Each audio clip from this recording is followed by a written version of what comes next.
I'm Jason, the world is yours, and today we have a story about Henry Cejudo has named his biggest threat for all of the top UFC middleweights.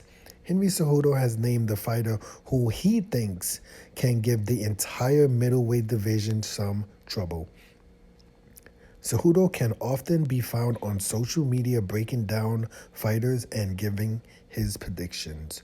Although the highest Henry Cejudo ever officially weighed in for the UFC was 135 pounds, he is now taking a look at all the divisions and has some interest in the middleweights. The 185-pound division is one of the most exciting divisions right now, and with the addition of newly signed wrestling star, I would say maybe a superstar at this point, Bo Nickel, that the fun might just be getting started. Henry Cejudo thinks Bo Nickel could be a tough test for Israel Adesanya.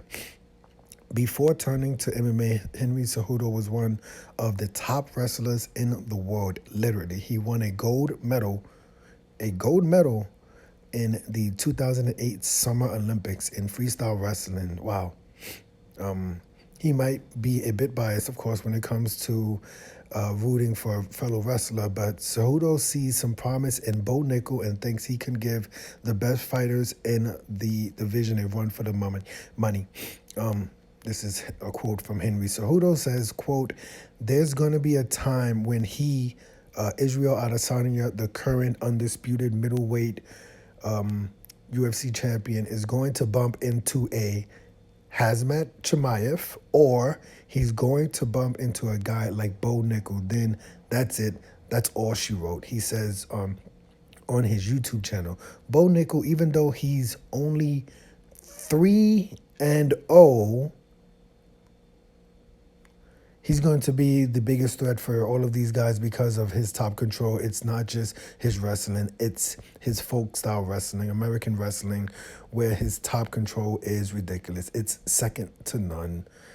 Okay, that's interesting. Nickel has yet to record a win in the UFC, so he may have a lot. Okay, hold on. Let me say that one more time. Nickel has yet to record a win in the UFC, so he will have a long way to go before he meets Israel Adesanya, but his eyes are already on him. He has already called out Hazmat Chimaev, which is just I shouldn't even quote that. And with him being so recognizable, okay, let's not even get that. Bo Nickel's first UFC bout, this is the important part. Bo Nickel's first UFC bout was set for December 10th against Jeremy Pickett, but the bout was canceled due to Bo Nickel suffering an injury. So I would say, listen, I get it. A wrestler, I get it. He was on the Contender Series. I get it. He's a really good wrestler. He's really dominant. But there's also the time where we should just like really, really, really, really, really slow down. You know, there's no reason that we should be talking about Bo Nickel in the same conversation with Chimaev, or definitely not in the same conversation with Israel Adesanya. Like, he just isn't. I get it. I may be a UFC, I may be an MMA casual, but I have enough sense in my brain to not have him be 3-0 in his professional MMA career and put him in the same paragraph with Israel Adesanya. Like, you know what I'm saying?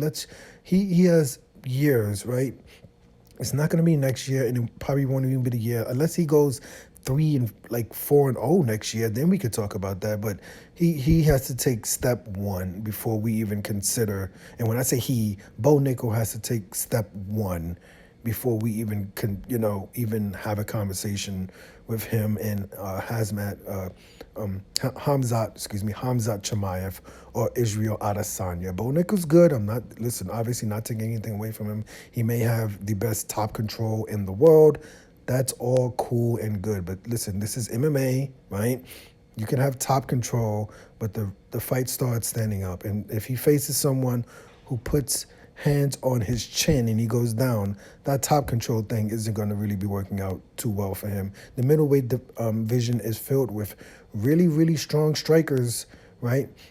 Some really, really super strong strikers who can knock you out in the first round. So Bo Nickel has a long, long way. He has to get over his injury just to be welcome into the UFC before we start even talking about stuff like that. But, even if he does come in and beats, a Pickett in the first round, that's nice. That's cool, right? But, he has a very long way. Good luck to him. Hopefully, at least, by next year at this time, he'll be 3-0 in the UFC, right? Like, he could be 6-0 overall.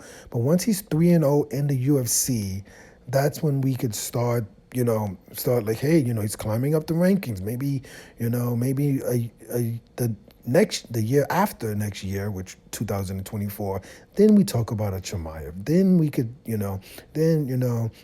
if he does beat a Chimaev in 2024, then obviously he gets into the conversation of Israel Adesanya. I know Israel Adesanya will be defending his belt at UFC 281 this weekend, so I'm a little bit surprised that Henry Cejudo hasn't put Alex Pereira as the biggest threat to Israel Adesanya, because Israel Adesanya already has 2 losses to Alex Pereira, and I have Alex Pereira knocking out Israel Adesanya in the 3rd round of UFC 281. But I think the UFC, I actually like the idea of Chimaev going up to the middleweight division. A lot of conversation about Chimaev staying at welterweight and fighting Kobe Covington. But I like the idea of Chimaev going up to middleweight division and running into an Israel Adesanya. If Israel Adesanya defeats if Israel Adesanya defeats Alex Pereira, I would like to see Israel Adesanya fight